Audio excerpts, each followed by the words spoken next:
불확실한 시장에 맞설 차별화된 투자 전략 2월 11일 머니쇼 플러스 시작합니다. 네, 오늘 우리 증시 장중에는 아주 또 강한 상승세를 보여주기도 했습니다. 지금 장 막판에 종가 한번 확인해 봐야 될 것 같은데요.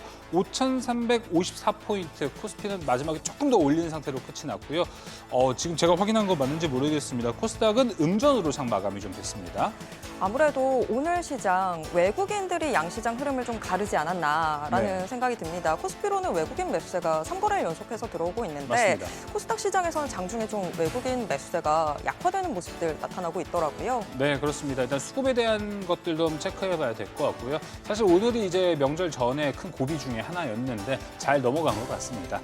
자, 지금 보시고 계신 머니쇼 플러스는 SBS BGF과 유튜브에서 실시간 시청이 가능합니다. 더 많은 국내 주식 정보 받아보실 분은 카카오톡 채널 머니랩을 추가하시길 바랍니다. 자, 국내 증시 마감됐습니다. 마감 상황 저와 함께 확인해 보시죠. 자, 지수부터 살펴보겠습니다. 네, 코스닥은 음전한 게 맞네요. 0.03% 하락했습니다. 1,114포인트의 시장 마감했고요. 코스피는 1%대 상승했습니다. 5,354포인트에서 장 마감됐습니다. 수급 한번 살펴보겠습니다. 오늘은 그래프로 한번 쫙 볼 텐데요. 코스피부터 보겠습니다. 자, 개인이 오늘 1조 5천억 원을 팔았고요. 외국인 5,619억 원, 기관은 8,559억 원을 샀습니다. 외국인은 장 초반에 매도세로 가다가 이제 중반 들어서 매수세로 돌아선 모습이 좀 나타났고요. 오늘 기관의 8,500억 원대 매수에서의 또 대부분은 금투로 잡혔습니다. ETF 자금들도 어느 정도 들어온 것으로 보입니다. 코스닥 매매 동향도 한번 살펴보겠습니다. 자, 코스닥에서는 오늘 개인이 팔고 외국인과 기관이 매수하는 모습이었습니다. 하지만 장 막판에 코스닥이 음전했던 것은 이 외국인의 매도세가 어느 정도 좀 한몫하지 않았나라고 좀 생각이 듭니다. 자, 오늘 장 모두 마감됐습니다. 마감 상황 세 가지 키워드로 한번 살펴보도록 하겠습니다. 첫 번째 키워드는요.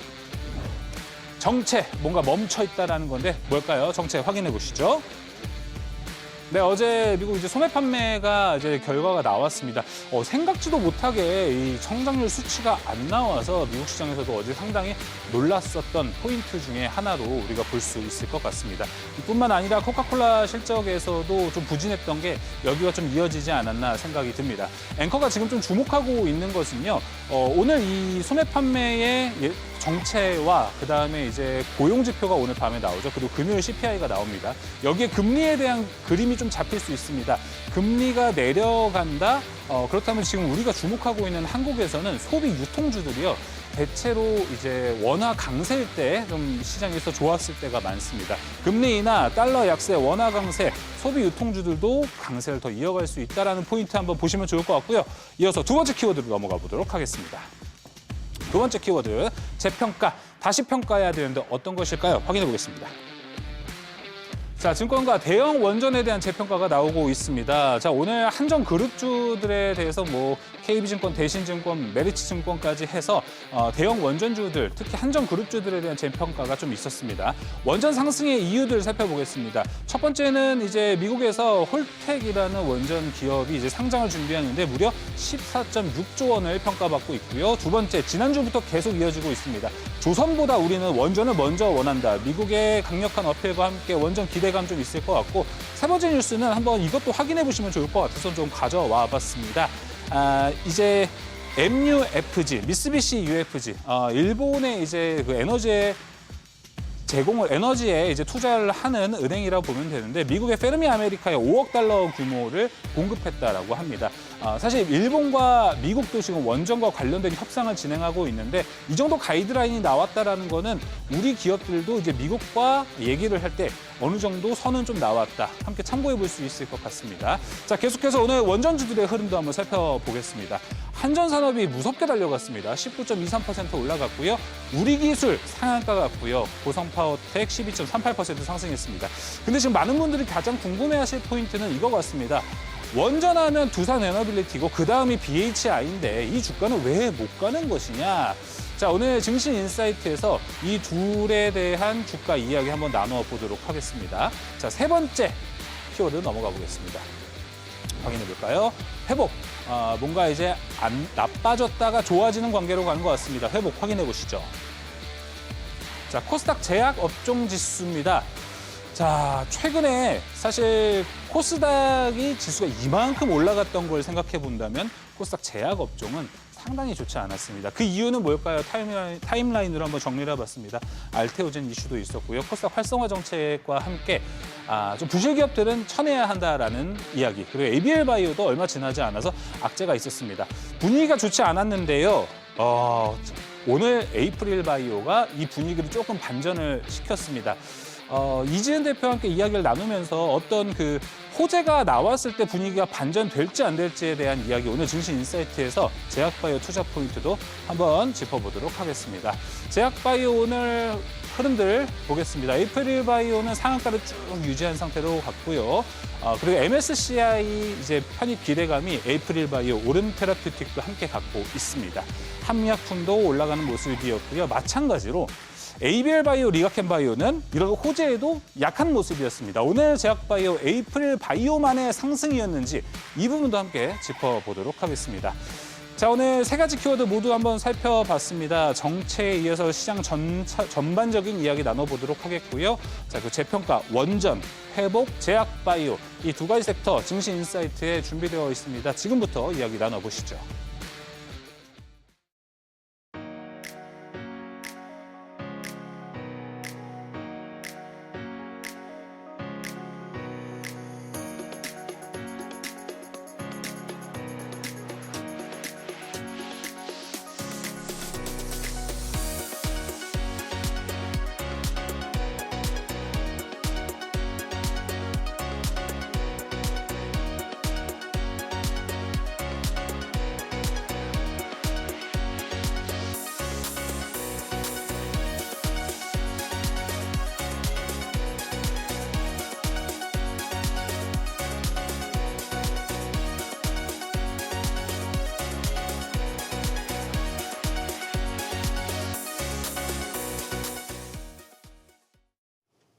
그동안 너무 빨리 올라서 쉬어간다, 조정을 견딜 줄도 알아야 한다 이런 이야기가 나왔던 우리 증시인데요. 그런데도 코스피 오늘도 오름세가 상당했습니다. 네, 그렇습니다.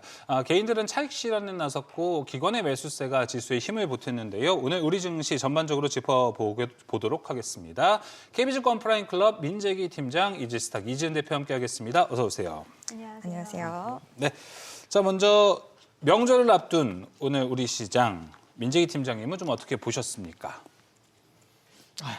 아침 시작하는 분위기는 조금 약했던 것 같은데. 맞아요. 미국 증시가 이제 혼조세에서 끝이 그렇습니다. 났잖아요. 그래서 모멘텀이 조금 부족한 게 아닌가라는 생각이 있었고, 그다음 우리도 이제 방금 앵커님 말씀하신 것처럼 설 연휴를 앞두고 있다 보니까 네. 시장이 약간 거래대금도 좀 주춤하는 그런 부분들이 있어서.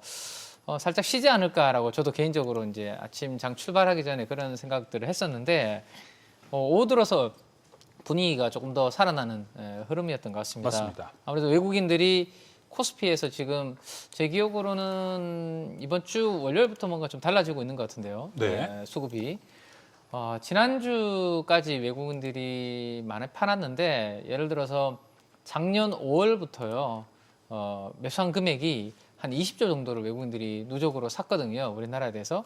근데 작년 10월 이후로 증시가 급등한 이후로 네. 주식을 많이 팔았고 최근에 2월 달 들어와서도 뭐 10조 이렇게 팔면서 작년 5월 달 이후로 샀던 거를 거의 다 팔았습니다. 네. 그러니까 그러면 이제 나갈 물량은 거의 다 나갔다라고 볼 수 있는 거죠. 추가적으로 나갈 물량이 그렇죠. 없고. 그래서 오히려 그 시점에서 최근에 뭐 일부 자금들이 패시브 자금들이 좀 유입이 되다 보니까 그러니까 액티브적으로 들어왔던 자금들은 이미 다 빠져나갔고 최근에 패시브 자금들은 국내 이머징 마켓 쪽으로 들어오고 있었거든요. 네. 그 부분들이 이제 수급적으로 좀 작용을 하다 보니까 코스피가 오늘 좀 뒷심을 낼 수 있는 중요한 좀 원동력이 좀 되지 않았나라는 생각을 하고 있습니다. 내일도 옵션 만기일입니다. 이 부분 좀 연관되어 있는 것도 있다고 보십니까? 네, 옵션 만기일은 항상 이제 이 이벤트 데이 때마다 질문을 받는데 저는 개인적으로 그렇게 이 파생과 관련된 만기일에 신경을 쓰지 않는 편이라서 그는 하루 잠깐 정도의 이벤트일 뿐이지 결국 이제 추세의 방향성을 바꾸는 그런 이벤트가 아니다 그 보니까 정도까지는 아니니. 예. 잠깐적인 뭐 변동성 요인 정도지 거기에 대해서는 저는 크게 만기일에는 신경 안 쓰고 있습니다. 알겠습니다. 네, 코스피가 뒷심을 발휘했다면 코스닥은 오히려 힘이 점점 빠지는 듯한 모습이었는데 이재은 대표님은 어떻게 보셨어요? 네, 오늘 전반적으로 저도 마찬가지로 장 초반에는 좀 약한 흐름이 나오길래 오늘도 이제 연휴를 앞두고 오늘까지 매도를 해야지 또 출금이 가능하다 보니 관련돼서 차익 실현 물량들이 좀 시장을 짓누를까라고 생각을 했지만 오늘의 현대차가 또 시가총액 상위 종목에서 시세를 좀 이어가면서 반도체가 살짝은 좀 주춤한 구간을 현대차가 좀 채워주지 않았나라고 보고 있고요. 또 2월 10일까지 수출 데이터가 나왔는데 사상 최대가 또 달성이 되었습니다. 그리고 대미 관세 관련돼서도 좀 우호적인 이슈들이 좀 약간 나와주면서 전체적으로 그동안 이제 반도체 랠리가 나왔을 때 약간은 눌림이 나왔던 자동차라든지 제약, 통신 이런 종목군들이 좀 상승세를 견인해 갔고요. 요즘 시장의 흐름들을 보면 순환매가 좀 뚜렷하게 나타나고 있는데 그동안 자금이 흘러 들어가지 않았던 섹터까지도 이제 주도 섹터의 종목들이 쉬어갈 때 오히려 받아가는 모습들을 보이면서 참 유동성이 풍부한 증시구나. 이제는 연휴도 좀 이겨내는 증시의 흐름이다라는 것이 오늘의 좀 특징적인 부분이었고요. 계속적으로 수급이 또 외국인이 팔면 개인들이 받쳐주고 개인이 팔면 기관이 받쳐주고 이러면서 수급이 돌아가면서 받쳐주는 흐름들이 나와주고 있기 때문에 전형적으로 우상향 기조를 이어갈 수 있는 시장의 분위기가 형성이 되었다라는 것이 오늘 시장에서도 더 다시 한번 재확인되지 않았나라고 생각을 합니다. 알겠습니다. 자, 오늘 시장 전반에 대한 이야기 나눠봤고요. 자, 이제 바로 오늘의 주요 섹터들 이야기 하나씩 나눠보도록 하겠습니다. 첫 번째, 제약바이오. 생물보호법이 발효가 된 것도 있고요. 아까 제가 브리핑에서 본 대로 에이프릴 바이오 이야기를 바로 또 해보도록 하겠습니다. 여기 투심이 좀 바뀌었을지. 아까 오프닝 코너 때 이준 대표님 얘기 들으셨죠? 네. 우리 항상 이 시간에 얘기를 많이 나눴던 게 제약바이오 상황이 너무 안 좋아지고 있는데 어떤 그 분위기를 바꿀 만한 호재 하나가 나온다면 괜찮아질 수 있어요라고 네. 이야기를 해주셨습니다. 오늘 에이프릴 바이오의 호재는 좀 어떻게 평가하셨습니까? 상당히 긍정적인 이슈가 나왔다라고 생각을 하고 있는데 에이프릴 바이오 주주분들께서는 좋은 분들도 계셨겠지만 좀 속상하신 분들도 계셨을 것 같은데 어제 같은 경우에는 임원이 또 매도를 한다는 이야기가 그러니까요. 나오면서 네. 굉장히 좀 하락폭이 확대되는 모습이 나왔는데 간밤에 저녁 늦게 10시 이후에 지금 에보뮴 관련돼서 아토피 2A상 임상에 대한 결과치가 상당히 좀 잘 나왔습니다. 근데 또 에이프릴 바이오의 플랫폼 기술을 활용한 부분에 대해서 결과치가 나온 부분이기 때문에 앞으로의 이런 기대 심리를 더 키워갈 수 있는 그 예상보다 원래는 3월 초쯤에 결과치가 나올 줄 그쵸. 알았는데 갑작스럽게 예상치가 더 빠르게 나오면서 시장의 분위기를 좀 역전을 시켜주나라는 그런 기대 심리를 저도 좀 가졌는데 일단 중요한 건 에이프릴 바이오가 이런 이슈가 나왔다라는 부분이 이제 앞으로 코스닥 활성화 정책에 따라서 오늘 전체적인 제약바이오 흐름들을 완전히 반전시켜주지는 못했지만 이런 것들이 쌓이고 쌓여서 결국에는 저는 분위기 반전까지도 좀 도모할 수 있다라고 보고 있고요. 오늘 좀 아쉬웠던 부분들을 그러니까 아쉽다라기보다는 오늘은 수급이 좀 퍼진 경향이 저는 많았다라고 봅니다. 유통이라든지 뭐 패션, 소비 관련된 종목군들이 시세를 좀 이어가는 모습들이 나와줬고 이 매기가 제약바이오 쪽으로는 확 쏠리지는 않아서 뭐 저평가라든지 그리고 이제 실적 반전을 꾀할 수 있는 종목군들이 수급을 좀 가져간 양상에서 에이프릴 바이오가 개별 성격의 종목군으로 약간 느낌이 있었지만 저는 이런 부분들이 결국 투자자들의 심리를 바꿔줄 수는 있는 트리거적인 역할이 될 수 있다라고는 생각하고 있고요. 예상치 못하게 갑작스럽게 좀 나왔고 또 어저께 임원의 장내 매도가 시장에서는 또 일각에서는 너무 좀 역시 제약바이오는 어려워라는 이미지도 없지 않아 준 거는 있다라고는 근데 오히려 보는데 에이프릴 바이오를 좀 순수하게 바라볼 수 있지 않을까요? 근데 아, 기업는 어떤 정말, 정보가 없구나. 네. 이거 진짜 그렇게 볼 수도 엄격하게 있어요. 가는구나라고 생각할 수 있지 않을까요? 회사 측에서도 이렇게 빨리 나올 줄 몰랐다라는 이야기가 나오더라고요. 그래서 뭐 저도 그렇게는 보고 있고 또 이번에 이런 성사에 대한 결과치들이 앞으로 대형 빅파마 쪽으로의 기술 이전이 추가적으로 이루어질 수 있다는 전망치도 나오고 있더라고요. 그렇게 되면 이제 앞으로 APL 바이오가 수취할 수 있는 그런 로열티적인 부분들도 훨씬 파이가 커질 수 있기 때문에 그런 부분까지 생각을 한다라고 했을 때는 분명히 좋은 호재성 이슈는 맞다. 다만 투자자들의 심리가 완벽하게 개선이 되진 않았지만 이게 쌓이고 코스닥 활성화 정책에 맞물려지면 결국엔 분위기 반전은 충분히 가능하지 않을까라고 생각을 합니다. 다른 재료가 더 쌓여야 된다라고 말씀하셨는데 에이프릴 바이오 말고 다른 기업들의 호재가 쌓여야 되나요? 에이프릴 바이오가 또 6월에도 임상 결과 나오는 기다리고 있는 게 있더라고요. 룬드백 요게 새로운 호재가 되는 건지 아니면 다른 기업의 호재가 붙어야 되는 건지. 그때까지는 좀 너무 시간이 있어서 이때 학회 일정 모멘텀도 좀 남아있는 상황이고요. 지금 3월 달에도 학회 일정 있고 4월 달에도 뭐 AACR도 있고 그래서 전체적으로 큰 학회에 대한 일정도 있기는 하겠지만 지금 그 부분도 좀 저는 중요할 것 같은 게 이번에 올릭스 같은 경우에도 이제 기술 이전에 대한 이야기가 나왔는데 좀 투명하게 공개를 되지는 않았어요. 이제 네. 금액적인 부분이라든지 이런 것들이 좀 시원한 빅딜에 대한 부분들 물론 임상 결과치가 너무 좋은 거긴 하지만 우리가 항상 제약바이오 플랫폼 기술 가지고 있는 기업들은 빅딜에 대한 기대감이 크잖아요. 그래서 빅딜에 대한 부분들이 하나 좀 시원하게 터져준다라고 한다면 확실하게 분위기 반전이 가능하지 않을까라고 생각을 합니다. 알겠습니다. 빅딜이 나와야 되는 게 일단 필요할 것 같습니다. 민재기 팀장님은 뭐 에이프리바이오 저도 오늘 기사 봤는데 어제 파신 임원분은 전세금 갚으려고 하셨다. 이런 이슈도 같이 있더라고요. 에이프리바이오의 이 투명성에 대한 장점이 어떻게 보면 좀 부각이 되지도 않을까 네, 이렇게 좀 생각이 듭니다. 민재기 팀장님 보셨을 때는 제약바이오 분위기 반전될 거라고 보시나요? 아직 멀었다라고 보시나요? 물론 이제 이런 부분들이 하나씩 대표님 말씀하신 것처럼 이제 쌓이면 제약바이오 투심한테는 긍정적인 부분이라고 생각은 되고요. 그거 외에 이제 수급적인 측면에서 생각을 해본다면 어쨌든 코스닥을 우리가 3,000선을 보내야 되는 거잖아요. 네, 뭐 가면 좋은 거고. 그쵸. 네, 근데 그렇게 가려면 여전히 시가총액에서 상위 비중은 제약바이오가 차지하고 있습니다. 그러면 특별히 뭔가 기술 파이프라인에 대한 긍정적인 부분이 안 나오더라도 제약바이오 쪽으로 자금이 들어갈 수 있도록 뭔가 이제 긍정적인 모멘텀을 그쵸. 정부에서 만들어주면 되는 거거든요. 그러면 이제 국민연금에서 코스닥의 비중을 올려준다든지 그러면 기계적으로 어쨌든 비중을 채워야 되기 때문에 당연히 시가총액 상위 종목에 있던 바이오를 살 수밖에 없는 네. 그러한 부분이 되기 때문에 딱히 뭔가 파이프라인이 뭐 나오면 더 좋은 거고요. 그렇죠. 모멘텀 받아서 더 좋은 거고 그렇지 않더라도 지금은 정부의 분위기도 그렇고 정책상으로도 코스닥 쪽으로 향하는 자금의 이 줄을 계속 만들어줄 거기 네. 때문에 수급적으로 저는 나쁘지 않다. 그래서 그 뭐 바이오가 변동성이 좀 심하지 않습니까? 그쵸. 그래서 바이오가 좀 불편하고 내가 변동성을 감내하기 어렵다라면 코스닥 150이라는 뭐 지수 ETF도 요즘 많이 투자를 하고 계시니까 그쪽으로 저는 관심을 가져보시는 것도 괜찮지 않을까라는 생각입니다. 그렇습니다. ETF도 하나의 방법이 좀 될 수 있을 것 같고 이준 대표님 뭔가 이 제약바이오의 흐름은 결자 해지일 수도 있지 않을까요?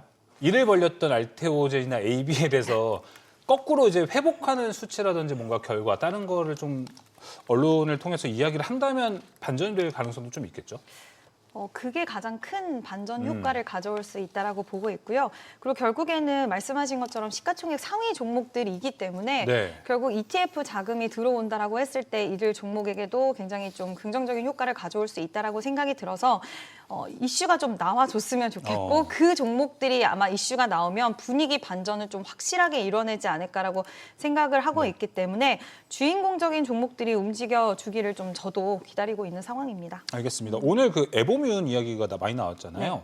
근데 에보뮴이 다른 빅파마의 기술 이전을 하면 그 에이프리바이오의 로열티가 더 올라간다라는 이야기가 있더라고요. 그러니까 에보뮴이 우리가 알고 있는 머크나 이런 데처럼 막 큰 회사는 아닌 네. 건가요? 네, 크기가 아마 시총이 한 1.4조 정도 되는 규모밖에 되지 예. 않기 때문에 결국에는 유통망이라든지 이런 것들을 생각을 했을 때는 큰 빅파마들과의 연결을 가져가는 게 훨씬 이득이고 추후에 판매라든지 이런 것들도 생각을 했을 때는 로열티 수령은 당연히 좀 올라갈 수밖에 없는 구조이기 때문에 예전에도 좀 비슷한 사례가 있었던 게 이제 유한양행도 렉나자가 좀 비슷한 사례가 있었던 부분을 생각하면 이제 시장에서는 그것까지도 좀 기대를 하고 있지 않나라고 네. 생각을 합니다. 에보뮴이 더 열일해서 많이 네. 팔아주는 그런 흐름을 우리가 좀 기대를 해보면 좋을 것 같네요. 민재기 팀장님은 이제 앞으로 제약바이오는 좀 어떤 키워드를 좀 보시고 계십니까? 뭐 3월, 4월 학회 일정 이런 부분이 중요하다고 보시나요? 뭐 학회는 항상 제약바이오한테 중요한 이제 모멘텀이죠.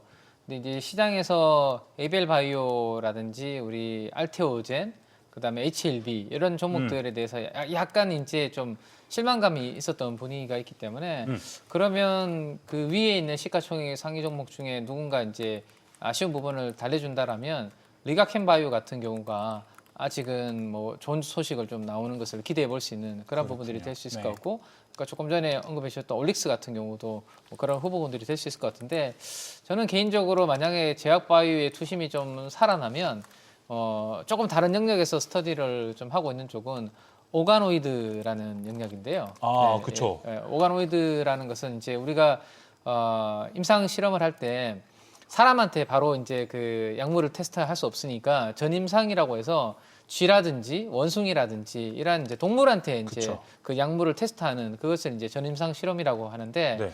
이게 이제 좀 윤리적인 문제도 좀 있는 거죠. 우리의 이제 뭐 치료를 위해서 동물들을 많이 희생해야 되는 그런 부분들이 있고, 그다음에 막상 그렇게 테스트를 해보니까 생각보다 신약으로까지 성공하는 확률이 그렇게 높지 않더라. 아, 그렇군요. 왜냐하면 동물의 이제 가지고 있는 구조랑 우리 인간이랑 또 사람하고는 다르죠. 또 다르다 보니까 정확도를 높였다고는 하나 그게 별로 좋지 않더라. 그래서 미국의 FDA를 중심으로 전임상에서 동물 실험을 폐지하는 쪽으로 작년부터 가이드라인이 맞아요. 나오기 시작을 했거든요. 그러면 그 분위기에 따라서 좀 수혜를 볼 수 있는 오가노이드 관련된 오가노이드. 부분들도 원래 바이오 쪽에 투심을 좀 자리 잡는다면 저는 작은 또 그쵸. 테마 정도는 충분히 형성할 수 있지 않을까라는 오. 생각에 그쪽도 계속 좀 관심 있게 좀 봐야 되지 않을까라는 생각을 하고 있습니다. 오가노이드 하면 토모큐브부터 먼저 좀 생각은 나고 네. 로킷 헬스케어도 로켓 여기에도 헬스케어 넣을 뭐 수 그런 있겠죠? 기업도 있는데, 제가 개인적으로 스터디하고 있는 기업은 종목명을 말씀을 드려도 되나요? 아, 그럼요. 네. 뭐 추천은 아니잖아요, 이게. 네네네. 관심 있게 공부하고 네. 있는 기업 중에 드림 CIS라는 드림 CIS. 기업이 있습니다. 오. 이 회사는 작년 하반기에 미국에 있는 또 오가노이드 관련된 기술을 가지고 있는 기업을 또 인수를 하는 그런 부분들을 또 발표를 했거든요. 근데 그 회사의 전방 고객사가 우리가 좋아하고 많은 분들이 지금 그 주사를 맞고 계시는 일라이릴리와 노보노디스크가 바로 그 회사의 고객사입니다. 그러니까 이 비만 치료제를 테스트할 때 이 근육 손실 이야기가 많이 나오고 있잖아요. 맞아요. 그 부분을 미리 이제 약물 테스트하는 부분들을 도와주고 있는 회사가 그 그래서 회사고, 마운자로가 꽤 그렇죠. 좋잖아요. 네, 그래서 그 회사를 이번에 이제 드림 CIS가 연말에 인수를 했기 때문에 앞으로 미국에서도 있는 회사를 통해서 진행된다면 이 오가노이드 영역에서도 뭐 나름 그래도 계속 체크는 좀 해봐야 되는 기업이 되지 않을까 네. 생각됩니다. 드림 CIS 한번 네. 살펴봤습니다. 제약 바이오 안에서 오가노이드까지도 좀 저희가 체크를 해놓도록 하겠습니다. 다음 섹터 확인해 보도록 하겠습니다. 또 로봇이라서 좀 피할까 하다가 새로운 LG 예요, 종목이 근데? 눈에 띄어서 확인을 해봐야 될 것 같습니다. 바로 LG전자인데요. 로봇으로 좀 투자 포인트가 바뀌는 건지 알아보겠습니다. 민 팀장님, LG전자 지금 대신증권에서 피지컬 AI 선두주자로 LG전자를 꼽더라고요. 언제 어떻게 선두가 보셨어요? 됐죠? 선두인가요? 후발주자니 계시면 돼. 후발주자. 네. 왜냐하면 지금 로봇 오를 거 다 많이 오르고 난 다음에 지금 이제 나온다라는 것은 선두는 아닌 것 같은 느낌이. 저는 그런 생각이 좀 따라가는 드는데. 것 히든 안에서 네. 이제 사실은 저는 근데 그런 생각은 좀 가볍게 했었는데요. 예. 지금 현대차도 본업은 엄청 성장을 하진 않습니다. 이번 실적에서 보셨던 맞아요. 것처럼 숫자가 막 성장을 하거나 그렇진 않거든요. 그렇기 때문에 PER 뭐 5배 전후에서 계속 거래가 됐겠죠. 근데 로봇이라는 색깔을 딱 성장의 색깔을 입혀버리니까 순식간에 주가가 날아가 버리는 그런 흐름을 받지 않습니까? 네, 옆에서 봤기 때문에 우리도 뭐 좀 해라. 제가 봤을 때는 그룹 차원에서 충분히 그러한 부분들을 경영진들은 요구할 수 있을 것 같아요. 야, 이거 색깔만 잘 입혀도 충분히 시장에서는 지금 이건 먹힐 수 있다. 네. 그죠? 네. 그러면 우리가 뭘 할 수 있을까? 가전은 쉽지 않다. 제가 봤을 때는. 예. 가전이 쉽지 않으면 다른 돌파구가 있어야 되는데, LG전자는 그래도 옛날에 이제 뭐 로보티즈라든지 몇몇 회사들 지분을 이렇게 투자를 하면서 많죠. 로봇 쪽에 꽤 관심을 가졌었고 자체적으로 연구 개발도 해왔으니, 그러면 우리 로봇 색깔을 입히면 우리 지금 PBR로 저평가돼 있고 하니 충분히 시장의 색깔을 맞출 때 저는 충분히 그런 부분도 가능하다라고 생각이 되거든요. 네. 근데 이제 이거를 이제 엄청나게 피지컬 AI에서 LG전자가 뭐 앞서 나가는지 그런 부분들은 앞으로 우리가 이제 확인해 봐야 되는 부분이지만, 그렇죠. 지금요 시장의 색깔을 우리가 분명히 알아야 되는 게 수급 장세인지 밸류 장세인지 색깔을 먼저 알아야 되는데, 지금 수급 장세 아닌가요? 제가 질문 드리려고 했는데 또 바로 지금은 수급 장세입니다. 네. 유동성으로 막 수급으로 가는 장세지 밸류에이션을 따져가지고 종목을 찾고 이거 비싸다 이렇게 하면 네.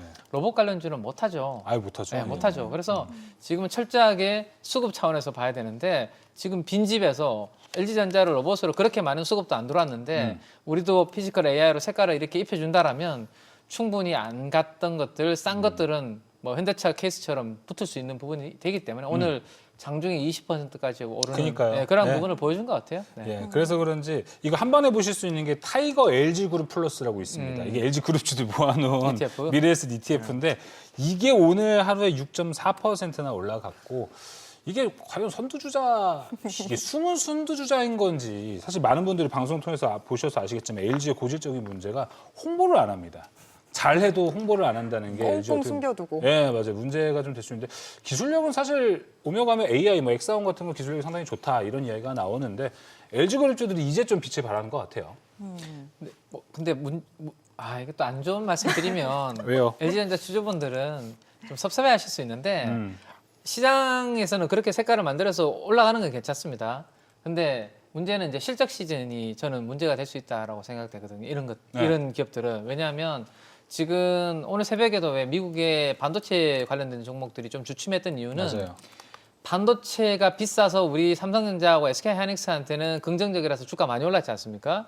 그 반도체를 사오는 입장에서는 그 다 비용이고 원가의 상승이거든요. 네. LG전자는 가전을 만드는 회사잖아요. 그 가전을 만들기 때문에 자체적으로 반도체를 만들지 않습니다. 그렇죠. 상당하게 비용이 올라갈 수 있는 부분인데 그러면 내가 판매하고 있는 가전의 반도체 칩이 올라가는 가격을 전가를 해서 최종 세트 제품을 올릴 수 있을까라는 것을 고민을 해봐야 되거든요. 냉장고를 막 올리고 세탁기를 막 올리고 이렇게 할 수 있을까라는 것을 고민한다면 만약에 그걸 못 올렸을 때는 실적 시즌에서는 진짜 그러네요. 기대할 수 있는 부분이 없을 수 있기 때문에 로봇으로 올라가는 부분과 나중에 실적 시즌 때는 조금 분리해서 좀 보실 필요가 있지 않을까. 중요한 얘기 해주신 것 같습니다. 그렇게 생각합니다. 로봇으로 해서 볼 때 요것 때문에 지금 궁금해지는 건데 대표님 LG전자랑 현대차, 그러니까 LG그룹주, 현대차 그룹주 여기 좀 대결시켜 볼 만한 것 같은데 어떻게 보세요? 로봇을 붙였을 때 로봇으로.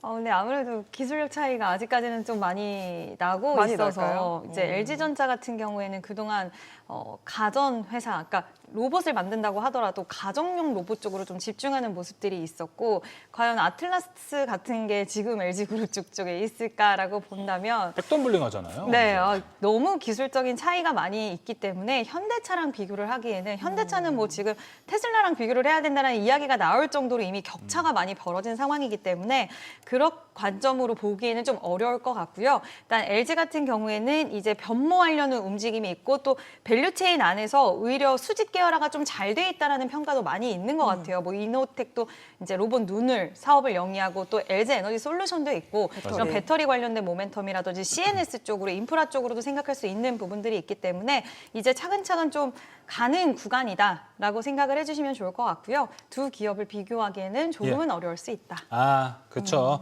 뭐 봐도 백덤블링하는 아틀라스랑 빨래를 개고 있는 LG 이 로봇의 비교는 아직 어려워요. 근데 우리가 LG 로봇주에게 얼마나 이제 밸류를 주냐 기대가 된다. 성장에 대한 포인트가 있다라고 짚어봤을 때 우리가 LG를 또 투자할 만하지 않을까 생각은 듭니다. 근데 민정희 팀장이 보셨을 때 LG 그룹주들 쫙 있잖아요. 근데 오늘 그래서 많이 올랐습니다. LG 전자도 올랐고 이노텍도 올라갔고 좀 매력적으로 보는 기업이 있습니까? LG 그룹주 중에서?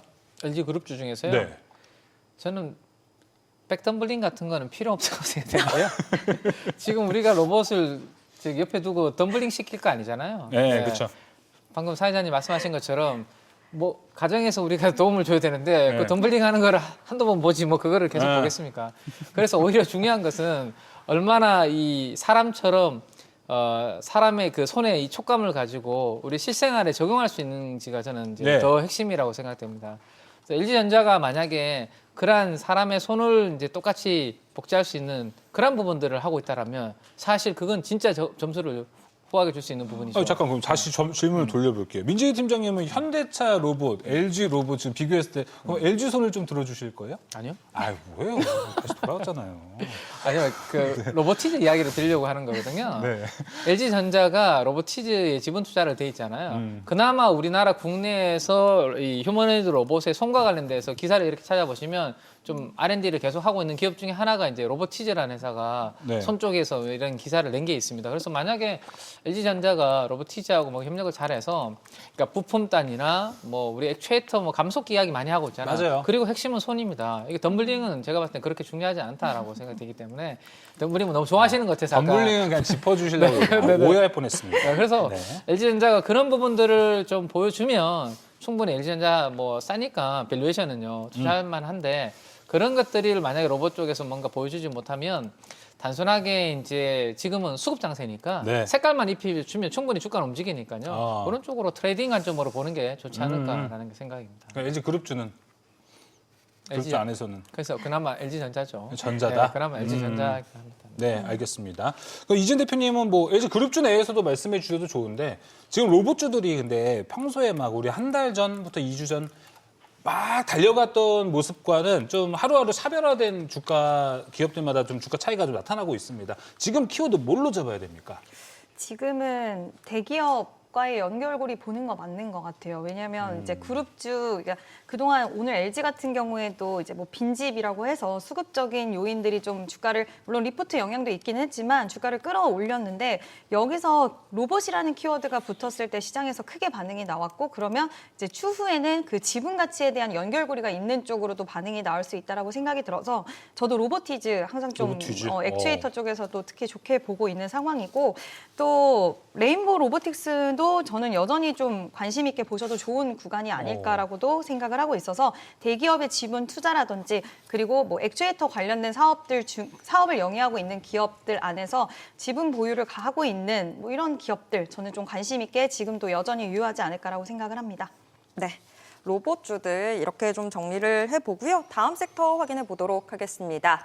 오늘 원전주들 장 초반부터 정말 강하게 움직였는데요. 근데 원전하면 생각나는 종목 두산에너빌리티는 좀 잘 안 움직였습니다. 원전주들 좀 자세히 알아보도록 하겠습니다. 일단은 원전 투자부터 좀 체크를 해보면 좋을 것 같은데요. 팀장님, 앞서서 강앵커도 브리핑을 했지만 일본이 미쓰비시 은행의 이 투자 소식도 있었습니다. 이런 부분들이 한국 원전주들의 미국 투자의 어떤 크기를 더 키우거나 뭐 영향을 주게 될까요?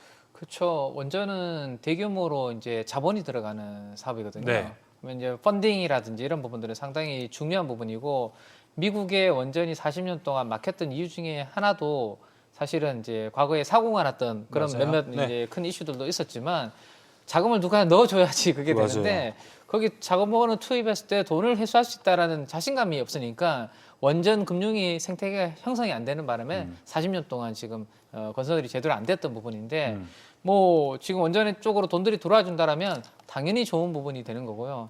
특히나 이제 자본 조달에 있어서 금리가 이제 제일 문제잖아요. 금리도 혹시라도 뭐 연준의 의장이 이제 뭐 지명되신 분이 뭐 잘해줘서 금리가 지금보다 더 올라가지 않고 낮은 금리가 유지된다면 네.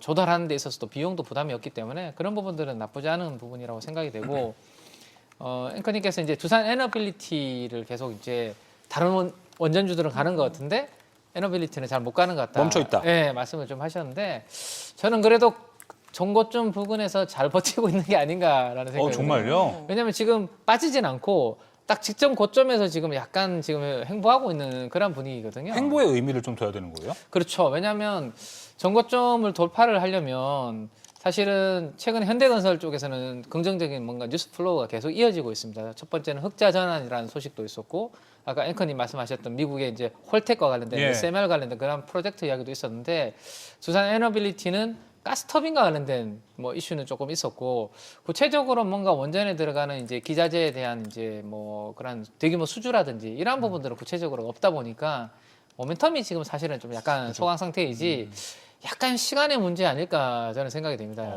예, 이게 만약에 별로 원전의 가능성이 없었다라면 지금 신고가 부근에서 머무르는 게 아니라 오히려 좀 빠졌어야 되지 않을까요? 예, 그래서 전고점을 돌파하는 데 있어서는 그러니까요. 모멘텀과 지금 수급을 좀 필요로 하는데 거기서 이제 좀 모멘텀을 기다리는 그런 맞아요. 차원이라고 네. 보시면 되고 이게 주가가 밸류에이션이 아주 쌌으면요. 아까 LG전자 우리가 앞에서 이야기를 했지만 뭐 수급 플레이로 이렇게 올릴 수 있겠지만 두산 에너빌리티는 지금 사실은 밸류에이션이 엄청나게 싸거나 그런 부분은 아니거든요. 그건 맞습니다. 예, 그러려면 전고점을 시원하게 돌파해 주려면 뭔가 수주를 받는 모습을 보여줘야 됩니다. 그 수주가 나중에 숫자로 나올 거기 때문에 지금 밸류가 문제가 아니다라는 것을 시장에 제대로 인식을 시켜주면 주가를 보낼 수 있는데 네. 뭐 명확한 아직 수주라든지 이런 부분들은 안 보이다 보니까 전고점 부분에서 저는 멈추어 있는 것도 저는 잘 버티고 있는 게 아닌가라는 게 제 개인적인 그럼 비슷한 생각입니다. 이유로 지금 한전그룹주들은 잘 올라가는 게 그동안 저평가였기 때문이라고 보는 것도 네, 있습니다. 밸류에이션 사실은 한전도 PBR 0.2배,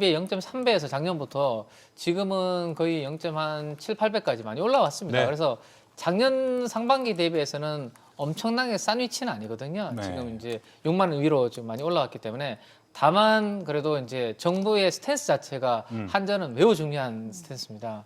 왜냐하면 탈원전에 대한 걱정들을 많이 하셨고요. 근데 이제 없으니까. 예, 이제 근데 정부에서 계속 원전이 필요하다라는 뉘앙스를 계속 풍겨줬지 않습니까? 예. 그러다 보니까 그러면 한전의 가장 큰 리스크가 사라져 버린 그런 부분이 생긴 거죠. 그래서 한전 입장에서는 전혀 나쁘지 않은 그런 부분들이 생겼고 전기 요금이 그다음에는 제일 중요한데 전기 요금에 대해서도 더 이상 이제 뭐 낮게 유지하기보다는 전기 요금을 올릴 수 있다라는 약간의 뉘앙스를 풍겨주고 있는데 대신에 그 시점은 선거가 6월에 있기 때문에 선거 전에는 전기요금을 올리기는 쉽지 않을 겁니다. 그렇죠? 그러면 빠르면 선거 이후인 하반기가 될 것이고 아니면 내년 상반기 정도. 네. 그래서 전기요금이 여기서 더 이상 낮아지지 않을 거기 때문에 한전 입장에서는 지금 분위기는 네. 뭐 나쁘지 않은 그런 상황이죠. 네, 알겠습니다. 앞서 미쓰비시 MUFG가 이제 미국 페르민의 7,300억 수준, 이제 5억 달러를 투자 직접 하면서 이제 원전에 대한 산업들이 좀 미국 내에서 살아날 것 같은데, 근데 이준 대표님 요게 이제 5억 달러라는 게 이제 7,300억이잖아요. 근데 이제 일본이 이제 대미 투자금 해갖고 이걸 여기에 넣었다라는 거 아니에요. 네. 근데 우리가 조선 생각해 보면 조선 처음에 1,000억 달러 얘기 막 하면서 조선이 1,000억 달러 몇 조입니까? 근데 5억 달러 보면은 좀 규모가 좀 작은데 이게 산업의 차이입니까? 산업의 차이라고 보기보다는 이제 앞으로도 이게 추가적으로 나올 수 있는 소식도 저는 있을 수 있다라고 생각하고 있고요. 저 좀 작다고 생각을 했거든요, 이게. 네. 근데 뭐 여기서 이제 끝이라고 볼 수만은 없기 때문에 추가적인 어떤 코멘트가 나오는지도 좀 중요할 것 같고 가장 중요한 건 일단 이런 움직임들이 나와줬다라는 것은 실질적으로 이제 좀 판이 깔렸다라고 보는 측면이 더 맞지 않을까라고 보고 있고요.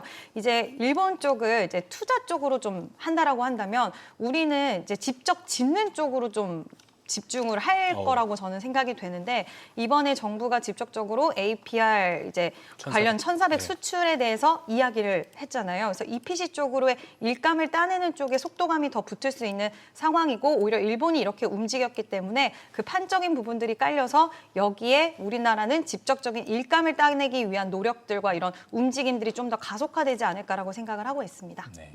원전 건설주들은 어떻게 봐야 될까요?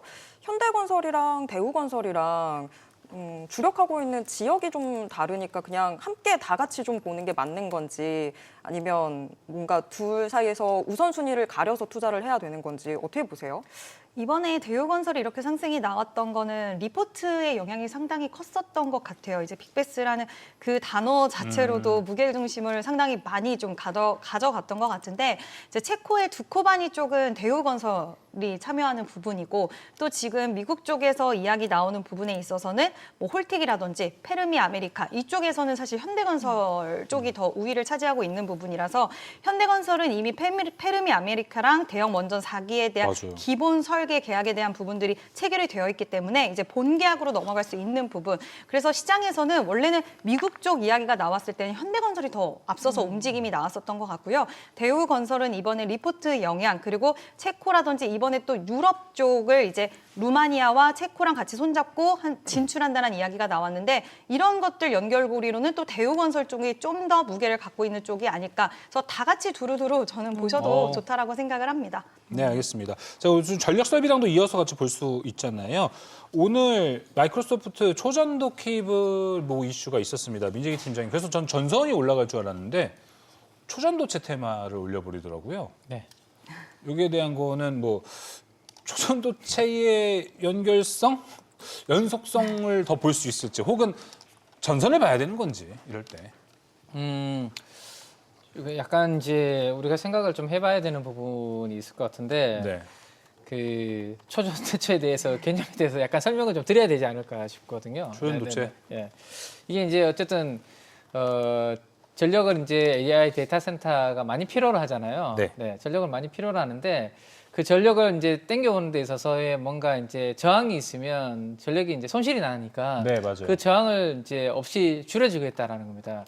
그 쉽게 설명드리면 우리 최근에 동계올림픽을 하고 있지 않습니까? 네. 최근에 우리나라 선수분께서 그 스노보드에서 400번째 올림픽 금메달 땄는데 눈 위에서 매끄럽게 이렇게 내려오잖아요. 전선을 그렇게 저항 없이 매끄럽게 만들어 주겠다라는 겁니다. 초전도체다. 네, 초전도체를 아. 이용해서. 그래서 그러면 이제 전력 손실이 훨씬 더 줄어드니까 그 부분을 마이크로소프트가 데이터 센터의 전력에 한번 사용을 해보겠다, 연구를 해보겠다라는 내용이거든요. 근데 이게 잘 되면 당연히 좋은 거죠. 그렇죠. 그래서 아마도 그 소식을 좀 접하신 분들은 오늘 새벽에 로이터 통신에서 그 기사가 나왔었거든요. 접하셨던 분들은 과거의 초전도체 관련된 테마주들을 네. 서치를 하셨을 것이고 그 관련된 움직임에 아마 단기 트레이딩을 좀 하신 것 같은데 이 뉴스로 우리가 알고 있는 방금 우리 앵커님 말씀하셨던 이제 LS 그룹주들의 큰 기업들을 좀 덩치 큰 기업들을 움직이기에는 아직은 이제 좀 테마 수준이다 보니까 약간 이제 작은 주식들 있잖아요. 네. 네, 중소형주들한테 훨씬 더 임팩트 있게 오늘 좀 작용을 한 게 아닌가라고 생각이 됩니다. 네. 예, 알겠습니다. 자, 마이크로소프트 초전도체 전선에 대한 이야기까지 한번 들어봤고요. 다음 섹터 이야기도 나눠보도록 하겠습니다. 다음 섹터는요, 지금 실적 시즌 반 정도가 지나가고 있죠. 점검 한번 해보면 좋을 것 같습니다. 뭐 좋은 기업은 쭉쭉 가고요. 오히려 눈에 띄는 건 이번 실적 시즌에는 앞서 우리가 다 이야기했습니다. LG전자도 이야기했고 원전할 때 대우건설도 이야기했었고요. 오늘은 이마트도 실적 발표를 했습니다. 근데 이마트는 최근에 뭐 빅베스에 대한 이야기가 있는데 이 세 기업이 모두 좀 빅베스와도 연관이 있습니다. 이준 대표님 확실히 이제 이번 실적 시즌의 뭔가 컨셉은 빅베스 단행하고 뭐 악재가 나와도 우린 앞으로는 좋을 거야라는 걸 좀 주입시키는 분위기인 것 같습니다.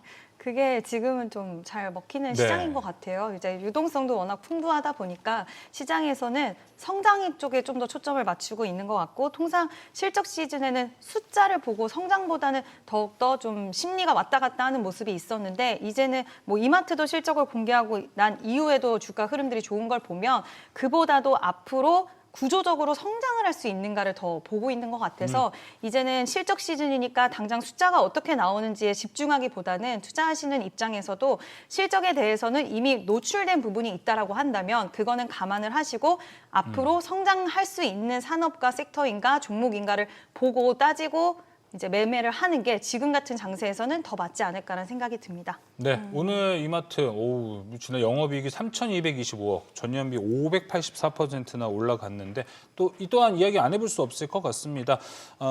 민재기 팀장님, 특히 유통 소비가 시장에서 꽤나 지금 트렌드로 잡혀 있는 것 같습니다. 네. 팀장님 모셨을 때 현재 시장에서 접근 유효하다고 보십니까? 단기적으로는 좀 슈팅이 좀 나와가지고 좀 따라가기에는 조금 부담스럽지 않을까라는 생각이거든요. 왜냐하면 반도체라든지 자동차들이 약간 최근에 조금 탄력이 좀 줄어들었잖아요. 그러면서 이제 돈들이 다른 쪽으로 좀 이동을 했는데 사실은 우리나라도 그렇지만 미국도 테크에서 그런 소비재라든지 이쪽으로 이제 같이 약간의 자금이 좀 옮겨가는 그런 그림들이 나왔는데 우리도 마찬가지로 이제 그 색깔이 좀 있었던 것 같아요. 그렇죠. 그래서 순식간에 이제 이마트 또 아침에 새벽 배송이라든지 이런 이벤트도 같이 붙다 보니까 슈팅이 좀 나왔고 소비의 양극화가 좀 있는 것 같습니다. 국내도 그렇고 미국도 그렇고. 그러니까 우리도 백화점은 되게 잘 되는 것 같고요. 백화점 아니면 저기 다이소 같은 이런 조금 저가. 근데 그 중간이 어중간한 것 같아요. 일반 마트들 이쪽은. 그래서 아예 백화점 쪽으로 이제 좀 고소득층이 소비하는 소비. 그쪽으로 보든지 아니면 아예 이제 싼 쪽으로 보든지 이렇게 될 것 같은데 그래서 저는 만약에 숨고르기 이후에 본다라면 아무래도 이제 백화점 쪽으로 그래도 보시는 게 지금 분위기에서는 소비의 양극화가 워낙 뚜렷하다 그렇죠. 보니까 네. 그리고 주식시장 뭐 이런 부분들로 인해서 소비하는 부분들이 최근에 명품 쪽으로 많이 소비가 이루어지고 있다 하니까 그쪽으로 조금 포커싱을 맞추고 보시는 게 맞지 않을까 네. 생각입니다. 웰스 이펙트라고 하죠. 뭐 작년에 시장이 너무 좋았다 보니까 올해 뭐 이쪽에 대한 소비가 좀 늘어날 수 있다라는 건데 일단 민재기 팀장은 단기적으로는 시장에 슈팅이 많이 나왔기 때문에 쉬어갈 수도 있다. 일단 이렇게 이야기를 좀 해주셨습니다. 이젠 대표님께서 보셨을 때는 사실 이게 다 내수잖아요. 네. 근데 이제 매크로 관점 보면은 미국이 이제 오늘 뭐 지표들이 이제 앞으로 몇 개 나와 봐야 알겠지만 금리 인하로 가게 되면 달러가 이제 조금 더 가격이 싸지고 원화가 올라가요. 원화 강세가 되면 내수주들이 사실 전통적으로 강한 모습을 보여주잖아요. 이런 흐름들에 대한 연속성을 어떻게 보시나요? 저는 좀 긍정적으로 보고 있어요. 방금 말씀하신 부분에 대해서는 흐름도 있긴 하겠지만 지금 이제 중국과의 이런 춘절 효과에 대한 부분들 이게 일시적으로 끝난다라고 보기에는 좀 어렵지 않을까라고 생각이 돼서 이번에 자민당이 승기를 잡으면서 중국과 일본에 대한 관계 악화에 대한 부분들이 더욱더 좀 장기화될 가능성이 있기 때문에 물론 정치적인 부분은 언제든지 바뀔 수 있기 때문에 체크는 필요하긴 하겠지만 네. 이런 중국에서의 우리나라 관광객 수요가 늘어난다라는 점과 그리고 글로벌 관광객들의 수요가 늘어나는 점도 인바운드 수요를 끌어올려 주는 걸로도 해석을 할 수 있기 때문에 그들의 소비 패턴이 많이 변했습니다. 네. 백화점 많이 가고 올리브영 가고 다이소 가고 이제는 뭐 면세점도 점점 살아나고 있다라고는 하지만 요즘 우리가 외국 갔을 때처럼 대형 마트도 많이 찾더라고요. 그래서 이런 소비들 또 편의점에 대해서도 오늘 편의점 주가도 굉장히 좋았는데 이런 소비들의 패턴들의 변화와 그리고 글로벌 사람들이 우리나라를 찾는 거 이런 것들을 봤을 때는 저는 좀 긍정적인 시각을 열어둬도 좋지 않을까라고 생각을 합니다. 여행객들이 우리나라를 찾는 거에 더해서 3월 벚꽃 시즌에 우리나라에서 또 일본 가시는 분들도 많잖아요. 그런 거 생각해보면 항공주에 지금 좀 접근하는 건 어때요? 안 그래도 뭐 항공편에 대해서 좀 늘어난다라는 이야기가 오늘 또 있기도 했었는데 저는 개인적으로는 항공주랑 그리고 또 여행사 관련된 종목군들은 특히 LCC 관련된 종목군들은 뭐 유가의 흐름이라든지 환율에 대한 흐름이라든지 이런 부분에도 좀 예민하게 반응이 나와주고 있는 상황이라서 매매와 대응적인 측면에서 굉장히 많은 관련주들이 엮여 있잖아요. 네. 근데 여기서 탑픽으로 보기에는 좀 어렵지 않을까라고 네. 생각을 합니다. 자, 우리가 지금 빅베스 얘기하고 있잖아요, 이재현 대표님. 이 좀 앞으로 구조적 개선이 기대되는 기업이 있습니까? 그러니까 업종이나 좀 섹터가 좀 있으십니까?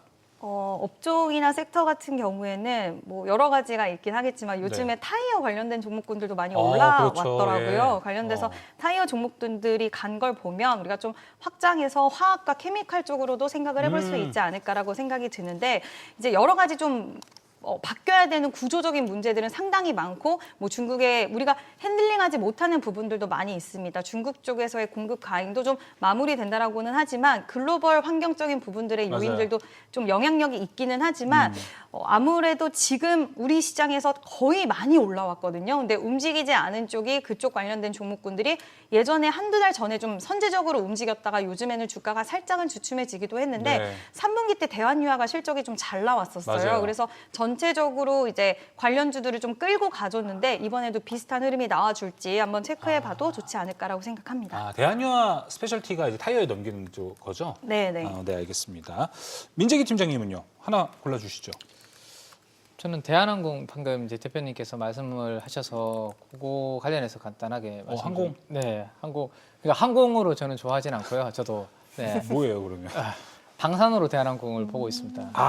이거 어제도 얘기했었는데 방송에서. 이야기하셨습니까? 예. 그러면 안 하는 걸로 할까요? 아니요, 뭐 민재기 팀장님의 뷰는 어떨까요? 왜냐면은 좀 이게 티가 더 나야 되지 않을까요? 그 부분은? 그렇습니다. 그래서 원래 제가 주목하고 있는 방산 쪽에 한국 항공우주가 KF-21 관련해서 이제 모멘텀이 있는데 그 KF-21은 유인 전투기입니다. 네. 근데 이 KF-21은 유인이고 그 주위를 무인 전투기들이 호위를 하면서 앞으로 다니게 될 거거든요. 그 무인 전투기를 이 대한항공에서 작년도에 승인하는 부분들이 있었기 때문에 오히려 만약에 KF-21이 본격적으로 이제 모멘텀이 시작이 되면 그 KF-21을 주위에서 호위하는 무인 전투기는 누가 하지라는 생각을 시장에서 하게 되면 그 회사는 대한항공이 될 가능성이 높기 그렇군요. 때문에 본업은 이제 뭐 화물이라는 여객 수송이지만 저는 거기에 방산이 붙어버리면 아까 우리 LG전자 이야기였고 현대차 이야기했잖아요.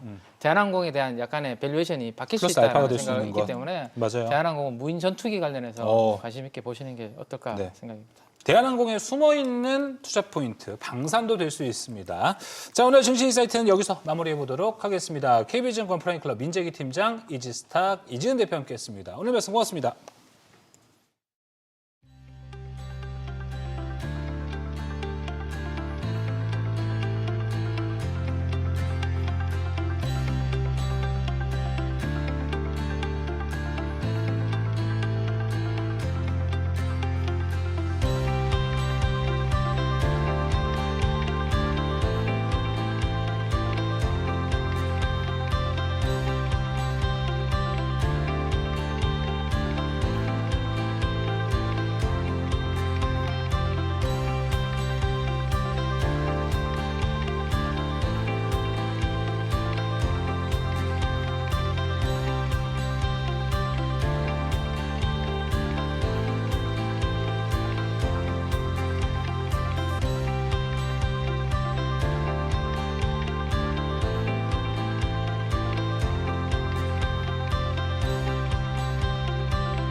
애프터마켓 브리핑입니다. 오늘 정규장은 순환매 장세가 보였습니다.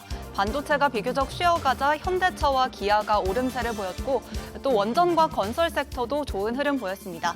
코스피는 1% 상승하며 5,354선에서 마감, 코스닥은 0.03% 하락하며 1,114포인트로 장 마쳤습니다. 이어서 이 시각 애프터마켓 시세도 함께 짚어보겠습니다. 우선 시가총액 순위권 종목들 먼저 보겠습니다. 반도체 투톱 오늘 추가적인 모멘텀은 없었습니다. 다만 삼성전자 장 마감 직전에 호재가 있었는데요.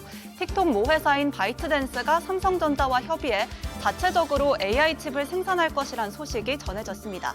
다만 바이트댄스 대변인은 정확하지 않다고 반박했기 때문에 추가적인 소식은 계속 지켜봐야겠습니다. 현재 삼성전자 16만 7,100원에 거래되고 있고 0.78% 오름세입니다. SK하이닉스는 1.6% 밀리며 86만 2천원까지 내려왔습니다. 또 현대차 50만 8천원에 거래되고 있습니다. 5.72% 올라가고 있습니다. 피지컬 AI 기업으로 변모할 것이라는 기대감 속에 강세 움직임 보여주고 있습니다. 다음으로 상승률 1위에서 5위 종목들도 함께 보겠습니다. 오늘 원전주들이 강합니다. 우리기술과 한전산업 모두 강세 움직임인데요. 우리기술 현재 상한가 유지하고 있습니다. 12,350원에 거래되고 있고요. 한전산업 현재 상승률 5위입니다. 17.55% 오름세 보이며 29,900원 선에서 움직임 확인됩니다. 또 에이프릴바이오 어제장에서는 임원 매도로 하락세가 짙었는데 오늘은 파트너사 에보뮌의 아토피 치료제가 임상 2상을 통과하는 모멘텀이 오전장부터 전달되며 크게 올라가고 있습니다. 현재가는 에이프릴바이오 69,200원이고요. 현재도 상한가 유지하고 있습니다. 또 LG전자 같은 경우는 로봇주로 도약하며 외국인 매수세가 많이 유입됐습니다. 현재 LG전자 상승률 4위에 위치해 있고요.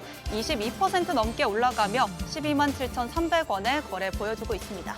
정규장 마감 후 크게 오른 종목들도 함께 보겠습니다.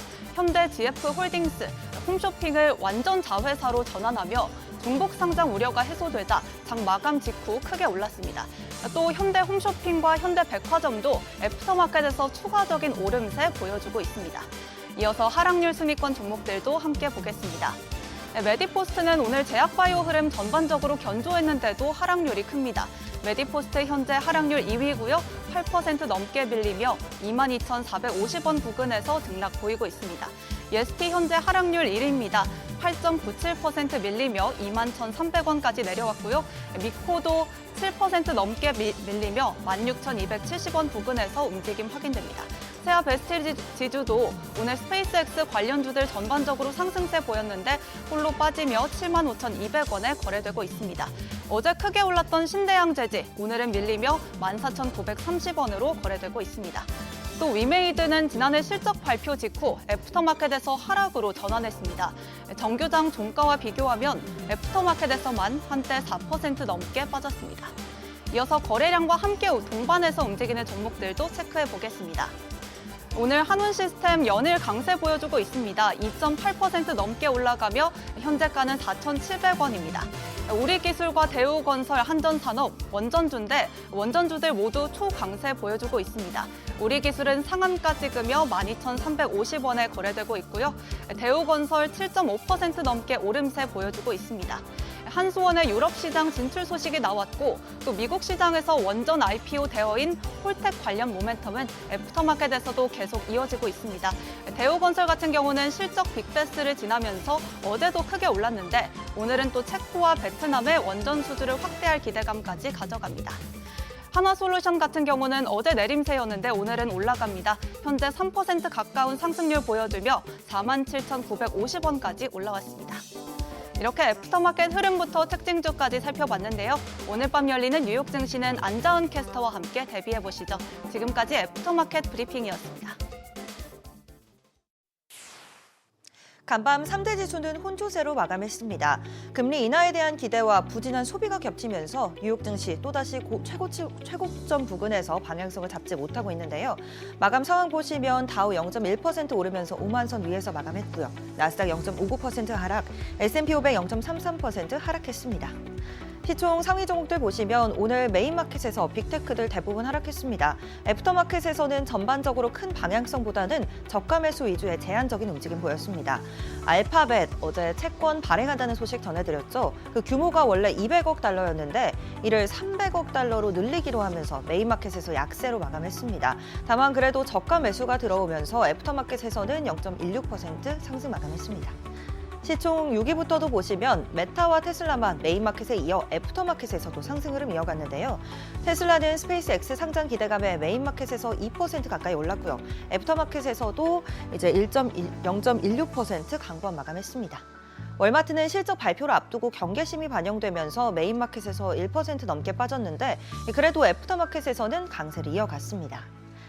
오늘 시장이 상승 동력을 얻지 못한 데에는 부진한 지표도 한몫을 했습니다. 미 상무부가 발표한 12월 소매 판매는 전월 대비 보합을 기록했는데요. 예상치와 연말 시즌임을 감안했을 때 부진하게 나온 걸 알 수 있습니다. 특히 이 GDP에 직접 반영되는 통제 집단의 소매 판매는 0.1% 감소해 예상치였던 0.4% 증가보다 훨씬 밑돌았습니다. 미국 국채 수익률은 하락했습니다. 미국 경제의 큰 부분을 차지하는 소비가 둔화할 조짐을 보이고 또 올해 기준금리 경로가 예상보다 낮아질 거란 분석에 힘을 얻은 건데요. 10년물 금리는 5.7bp 하락했고 이 하락해서 4주 만에 최저치를 기록했고요. 30년물 금리도 6.6bp 내려서 1월 말 이후 가장 낮은 수준을 보였습니다. 코카콜라는 4분기 실적에서 엇갈린 성적표를 내놨습니다. EPS는 시장 예상치를 웃돌았지만 매출은 이제 시장 기대치를 밑돌았는데요. 올해 매출 성장률 가이던스도 기존 예상치보다 낮게 제시됐습니다. 실적 부진의 배경에는 탄산음료 수요 둔화가 있었습니다. 북미와 아시아를 중심으로 소비가 약해졌고요. 또 미국의 마하 정책, Make America Healthy Again, 미국 국민들을 다시 건강하게 만들다는 기조에 이 옥수수 시럽과 설탕의 유해성이 부각된 점도 한몫했습니다. 여기에 위고비와 마운자로 등 체중 감량 물질이 확산된 데다 이 설탕세까지 부담으로 작용하고 있습니다. 이번 성적표에서 또 확인할 수 있었던 게 하나 더 있었는데요. 바로 K자형 소비입니다. 소비 양극화가 더 뚜렷해진 건데요. 이 저소득층은 미니캔과 같은 저렴하고 용량이 작은 제품으로 이동하는 반면 고소득층은 페리어라이프, 스마트워터 같은 건강하고 프리미엄 제품의 지갑을 열고 있습니다. 특히 이런 K자형 소비 양극화 속에서 지갑을 열지 않는 저소득층이 이 소비자들이 가격 인상 여파로 이탈하고 있는 걸로 나타났는데요. 이런 한계를 극복할 돌파구로 코카콜라는 AI와 디지털을 꼽았습니다. 오는 3월 현재 퀸시 CEO의 뒤를 이을 차기 브라운 CEO는 마케팅을 통합하고 공급망을 디지털화하면서 이 신제품 출시 속도를 개선하겠다고 말했습니다. 아마존, 월마트가 물류 디지털화를 통해서 업계에서 경쟁력을 키우고 있는 것처럼 외형 확장보다는 AI를 활용한 내실 최적화로 방향을 틀겠다는 뜻입니다. 이어서 이번 주 주요 일정도 살펴볼까요? 오늘은 연준 보우먼 부의장의 발언이 예정되어 있고요. 연준 기준금리 인하에 대한 기대가 높아진 만큼 같이 챙기셔야겠습니다. 이와 함께 원유 재고와 함께 이 10년물 국채의 경매가 대기하고 있습니다. 기업 실적으로는 맥도날드가 대기하고 있습니다. 또 가장 중요한 지표죠. 미뤄진 1월의 고용 보고서가 나옵니다.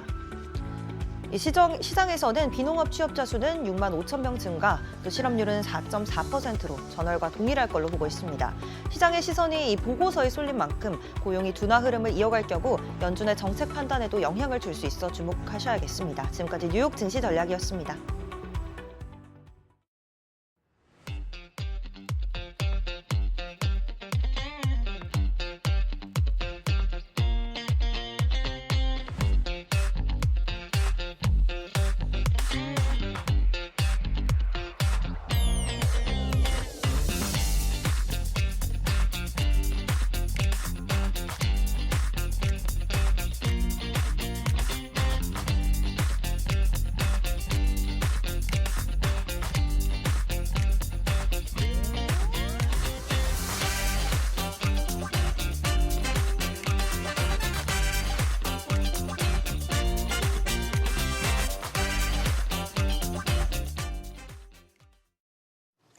미국의 러트닉 상무장관이 GDP 성장률에 대해서 낙관했는데요. 트럼프가 원하는 이 약달러 정책을 뒷받침한 발언이었지만 시장은 지속적인 낙관은 우려하는 듯합니다. 관련 영상 보고 오겠습니다. What does worry me, Katie, is, we have high earnings estimates. So far, they've come through. High GDP outlook. Wall Street's pretty bullish on the year. That's a dangerous concoction that is ripe for some disappointment at some points. Not a reason to run out and sell stocks, but usually returns when expectations are this high. That is consistent with late cycle. 네, 소매 판매 지수 증가율이 0%에 가깝게 발표되면서 간밤 미국 증시는 호조로 마감했습니다. 이 꺾인 소비 심리가 경제에 어떤 영향을 미칠지 IM증권 리서치본부 박윤철 연구위원과 함께하도록 하겠습니다. 안녕하십니까? 네, 안녕하십니까? 네. 네, 바로 여쭤볼게요. 이 소비 심리가 좀 꺾인 상황에서 간밤 뉴욕 증시 혼조세로 장을 마쳤는데 어떻게 보셨어요? 사실 작년 이제 11월 이후 이제 FOMC에서 약간 스탠스가 매파적으로 변한 이후부터 트럼프 정책이나 증시 방향이나 경기 상황이나 이게 전반적으로 좀 혼재된 모습들이 현재까지도 이어지고 있다라고 보시면 좋을 것 같고요. 네. 이번 소매 판매 둔화도 결국 이렇게 혼재된 미국의 상황에 좀 그런 결과의 방증이지 않았나 좀 이렇게 생각을 하고 있습니다. 네, 알겠습니다. 뭐 경기 둔화에 대한 우려는 어떻게 좀 생각을 하고 계십니까? 사실 지금 경기 둔화 우려가 이번에 소매 판매가 발표되면서 네. 좀 단기간 나타나긴 했지만 지금 미국 정부 기조 자체가 일단 돈을 풀면서 투자를 촉진시키고 그쵸. 거기에 더해서 이제 작년 말부터 해서 민생 소비 지원 정책도 계속 발표를 하는 등 일단 정부의 이런 기조 자체가 워낙 좀 돈을 풀면서 도와주는 정책이기 때문에 사실 경기 둔화 우려를 당장 걱정하기에는 아직 좀 이르지 않나 이렇게 생각을 하고 있습니다. 거기에 더해서 어쨌거나 금리 인하에 대한 기대감은 높아지는 재료가 된 거잖아요. 네. 금리 인하 쪽 어떻게 보세요? 사실 이번 하루 이제 금리 인하를 좀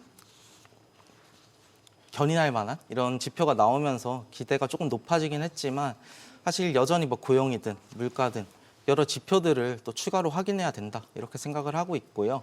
여전히 지금 금리 인하 확률이 높아졌음에도 여전히 동결 확률이 좀 더 우세한 상황인 만큼 좀 더 좀 재료들을 더 확인해야 되지 않나 이렇게 생각하고 있습니다. 네, 알겠습니다. 일단은 고용 지표 오늘 발표되고 금요일에 있을 CPI가 나오고 나서 금리가 어떻게 결정을 할지 뭐 금리 이제 인하로 가는 흐름이 나올지도 한번 지켜봐야 될 것 같습니다. 일단 연구원님은 이제 제가 항상 자료 볼 때마다 제목에 많은 내용들을 좀 내포하고 계시는 것 같아요. 뭐 네. 최근에 뭐 올려주신 것만 이제 뭐 제목만 봐도요, 상당히 뭐 어차피 순환매의 연속이다 뭐 이렇게도 해주셨는데 가장 좀 눈여겨 본 거는 이제 12월에 주셨죠. 미국 증시 흐름이 과거 2020에서 22년 게임스톱 사태와 같다 이렇게 해주셨는데 여기에 대한 이야기 좀 듣고 싶습니다.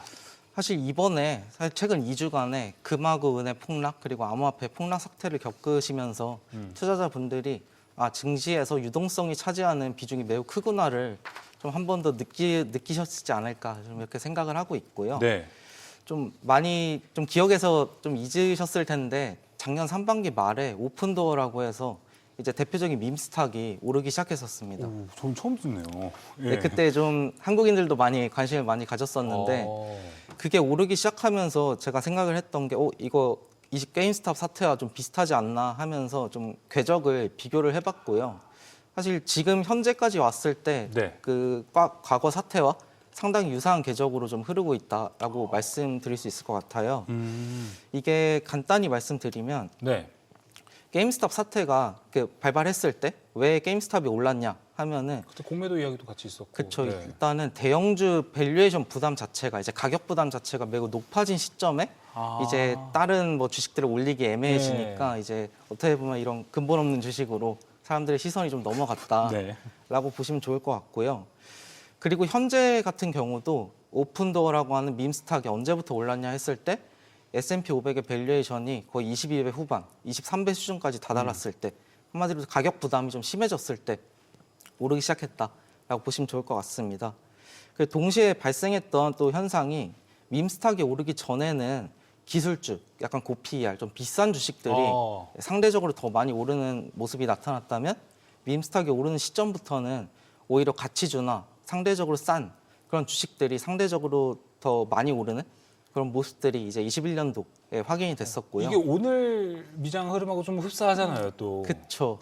사실 오늘뿐만 아니라 미국 같은 경우는 11월 이후부터 이미 비싼 주식보다는 싼 주식들로 순환매가 지금 거의 3개월 이상 진행되고 있다라고 보시면 좋을 것 같고요. 좀 과거의 궤적을 생각해 본다면은 네. 앞으로도 이런 순환매가 이어질 가능성이 높다 이렇게 생각하고 있습니다. 이거 좀 딴쪽 질문인데 밈 주식 하면은 사실 미국에서 뉴스케일 파워?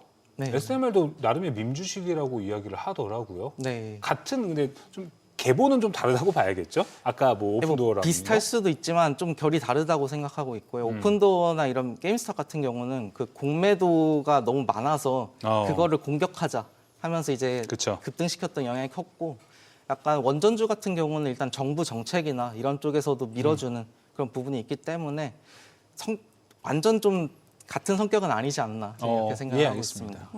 지금의 미증시 흐름이 2020년에서 2022년의 흐름이랑 유사하다고 하셨잖아요. 그러면 2023년의 흐름으로 이 사태가 정리되고 나면 또 그걸 따라가는 건가요? 사실 기억하시겠지만 당시에 이제 파월 의장이 그 코로나 지원금을 또 많이 풀었음에도 그쵸. 인플레는 계속 일시적이다 이렇게 언급을 했었고 실제로 뭐 바이든표 인프라 정책이라든가 이제 사람들이 지원금을 통해서 많이 소비를 한다든가 이런 것들이 EPS를 견인하면서 이익을 견인하면서 증시 자체는 좀 계속 올랐던 모습이 있었었고요. 증시가 언제부터 하락했냐 하면 이제 금리 인상을 단행하면서부터 하락을 했는데 이번 같은 경우는 지금 돈을 여러 방면으로 풀고 있지만 일단 투자에 많이 집중을 하고 있었기 때문에 오히려 그 좀 소비 쪽으로 전이되는 영향이 좀 적지 않았었나 생각을 하고 있고요. 실제로 물가 상승률 자체도 올라가고는 있지만 사람들이 막 완전 걱정할 만한 그런 상황은 아니지 않나 생각하고 있습니다. 근데 지역 여는 은행장들 간밤에 2명이나 물가 쪽을 더 신경 쓰는 듯한 발언들을 내놓은 상황이라서 그게 좀 약간의 뭐라고 해야 될까요? 걱정거리. 좀 걱정거리? 앞으로의 좀 해결해야 될 부분? 이렇게 보이던데요. 사실 저도 상반기까지는 그렇게 물가를 걱정할 필요는 없다라고 생각을 하고 있는데요. 이게 지금 작년 말부터 트럼프 정책이 약간 민생 소비 좀 지원 쪽으로 들어가고 있다 말씀을 드렸는데 과거에는 약간 거리두기 정책이 물가 상승을 좀 막고 있었다면 이번에는 그 중산층 이하 사람들의 소비력이 너무 좋지 않았던 게 어느 정도 물가 상승을 막고 있었다라고 보시면 좋을 것 같은데요. 지금 이제 정책적으로 지원을 계속 하고 있죠. 그러니까 그 정책이 성공하면 할수록 사실 물가가 저희가 생각하는 것 이상으로 갑자기 높아질 가능성은 충분하다라고 생각을 하고 있고요. 일단 그게 상반기 당장 나타날 그림은 아니고 한 하반기 이후부터 좀 그런 힌트들을 확인해 봐야 되지 않나 이렇게 생각을 하고 있습니다. 네, 알겠습니다.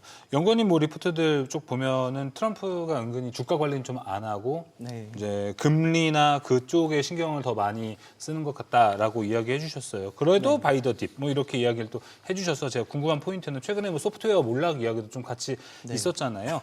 트럼프는 그러면 시장에 대한 관리는 별로 안 할 것 같으세요, 앞으로도? 시장에 관심은 없는데 너무 떨어지면은 중간중간 나와서 도와주는 정도가 아닐까 이렇게 생각을 하고 있고요. 네. 제가 이렇게 생각을 하고 있는 이유가 당장 작년 초만 하더라도 지금과 거의 똑같은 모습을 좀 보여주지 않았나라고 생각을 하고 있습니다. 그런 부분에 있어서 근데 금리는 더 지금 적극적으로 잡는 것 같죠, 트럼프가. 네, 지금 오로지 최우선 목표는 금리가 그쵸. 아닌가 이렇게 생각하고 있습니다. 그런 부분에 있어서 케빈 호시 지명도 일맥상통하다고 보세요? 네, 일단은 그 유동성 그 QE 부분에서는 약간 흔들릴 수도 있겠지만 금리 인하 자체는 그렇게 막 완전히 반대하는 사람도 아니기 때문에 또 그렇게 뭐 본인의 입맛대로도 네. 할 생각이 있지 않았나 그쵸. 생각을 하고 있습니다. 뭔가 트럼프도 이 케빈 호시의 큐티 기조를 네. 그냥 알고 했을 확률도 좀 있지 않을까 이렇게 좀 생각을 해요. 네. 트럼프의 계산 안에 있지 않을까 네. 이런 생각은 하는데 좀 어떻게 보십니까? 그쪽은. 사실 이게 금리 인하만 사실 단행된다면 지금 뭐 정부는 당연히 돈을 푸는 게 맞고 그리고 기업들도 이제 작년부터 해서 슬슬 이제 부채 조달 사이클로 넘어가고 있는데 네, 금리가 높으면 이게 조달 금리가 좀 부담이 될 수밖에 없어요. 맞아요. 그래서 이제 금리 인하를 통해서 기업들이 또 자생적으로 이제 부채를 조달하게 하고 민간 같은 경우도 또 대출도 더 용이하게 하면서 그렇죠. 내 그러니까 소비를 연준의 역할을 좀 줄여가는. 그렇죠. 네. 일단은 금리 인하만 어떻게든 하면은 본인이 좀 원하는 입맛대로 좀 하려는 그런 의향이 있지 않았나 이렇게 생각을 하고 있습니다. 네, 알겠습니다. 지금 나온 얘기들 속에서 네. 계속해서 빅테크들이 빚내서 하고 있는 투자들 좀 문제가 사그라들 만하면 다시 문제 삼고 이런 네. 분위기들이잖아요. 네. 그쪽은 어떻게 보고 계세요? 사실 이런 문제가 작년 하반기에 이제 오라클이 부채 조달하는데 수익성이 안 나온다 이렇게 문제가 된 이후부터 네. 사실 이번에 유독 다시 또 문제가 불거졌지만 사실 계속 이어지고 있던 문제였다라고 보시면 좋을 것 같고요.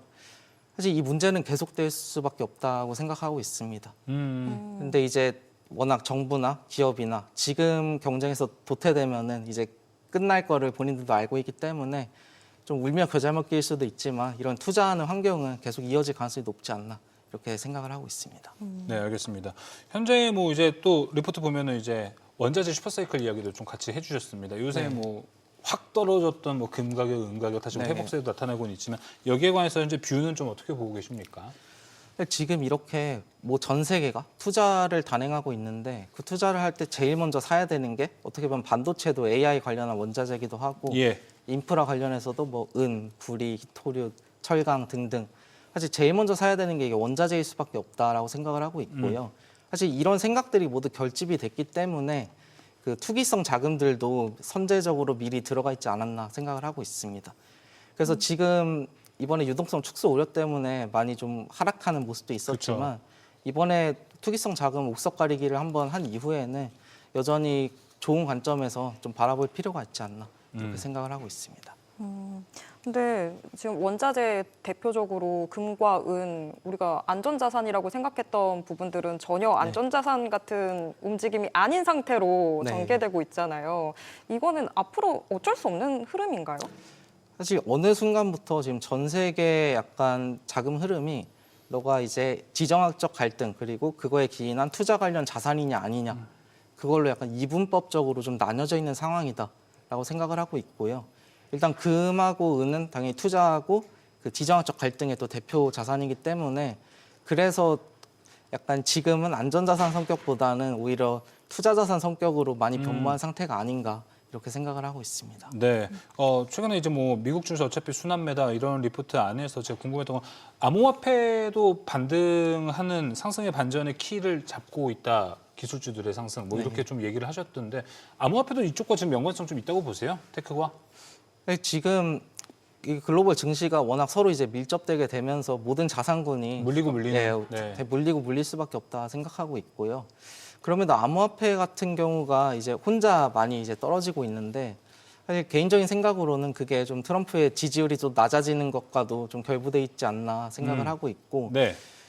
또 이제 트럼프가 지금 자산 가격을 신경 안 쓴다고 말씀을 드렸는데 이게 401k 관점에서 봤을 때 그 저소득층 이하,中산층 그쵸. 이하 같은 경우도 주식을 어느 정도 들고 있어서 완전히 이거를 낮출 수는 없거든요. 근데 오히려 원자재나 암호화폐 이쪽은 그 사람들의 그래도 자산이랑은 그렇게 연관이 없어서 오히려 의도적으로 이렇게 많이 떨어뜨리는 걸 용인하는 그런 모습이 나타나고 있는 게 아닌가 이렇게도 생각을 하고 있고요. 일단 암호화폐가 쉽게 반등할 수 있을지 없을지는 저도 잘 모르겠지만 네. 이게 만약에 반등하게 된다면 그것조차도 이제 기술주의 좀 완만한 상승으로 또 연결될 여지가 있지 않나 이렇게 생각하고 그렇죠. 있습니다. 뭐 원자재, 비트코인, 뭐 소프트웨어주들이 최근 하락의 뇌관이었다고 또 네. 표현을 해주셨으니까 이게 또 회복이 되면 기술주의 상승도 우리가 기대해 볼 수 있을 것 같습니다. 네, 오늘 투자 노하우 여기서 마무리하도록 하겠습니다. 박윤철 연구원과 함께했습니다. 오늘 말씀 고맙습니다. 네, 감사합니다. 네, 머니쇼 플러스 저희가 오늘 준비한 소식은 여기까지입니다. 모든 투자 판단의 책임은 투자자분들께 있다는 점 알려드립니다. 여러분의 모든 경제 SBS 비즈가 함께하겠습니다. 저희는 내일 오후 3시 30분에 다시 찾아뵙겠습니다. 고맙습니다.